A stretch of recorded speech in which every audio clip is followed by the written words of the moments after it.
दिनैनि बे गोथार फुंबिलियाव सिमेन्ट आन्चलिक ब्रह्म धोरोम दैदेन आफादनि जे फैगौ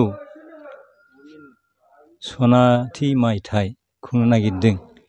बे खुंनो नागिरनायनि दिनै गिबियावनो इसोरखौ सिबिनाय यज्ञाहुति बे हाबाफारिजों जोंनि हाबाफारिखौ दिनै बेखेवदों। आरो बिनि उनाव जोंहा जेराव जोङो सनाथि मायथाइखौ खुंगोन, बे खुंनाय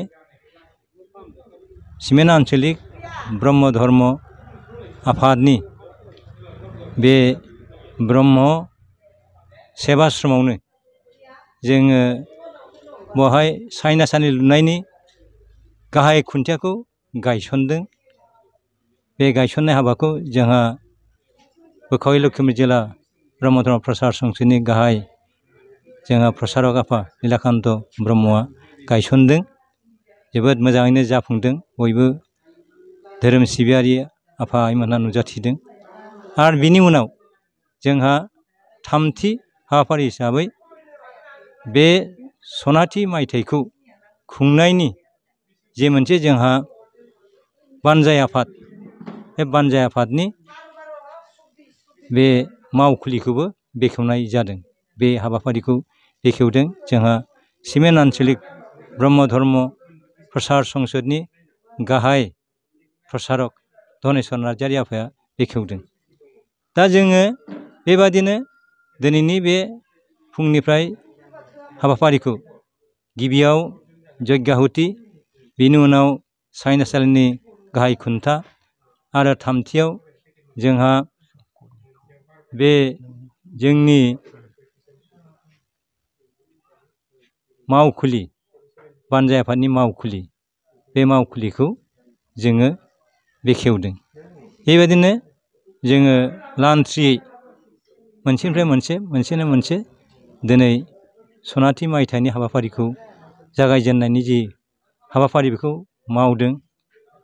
सनाथि मायथाइजों लोगोसे एबा सिमेन्ट आन्चलिक ब्रह्म धर्म आफादनि 50थि बोसोरसालिया खुंनाय, बे लोगोसे ओमफ्राय लोगोसे 17 जोंहा सिमेन्ट आन्चलिक ब्रह्म धर्म लाइमोन आफादनि आरो 6थि जोंहा ब्रह्म धर्म सिमेन्ट सापरि आन्चलिक आफादनि आइजो आफाद, बेखौबो लोगोसे खुंफानाय जागोन।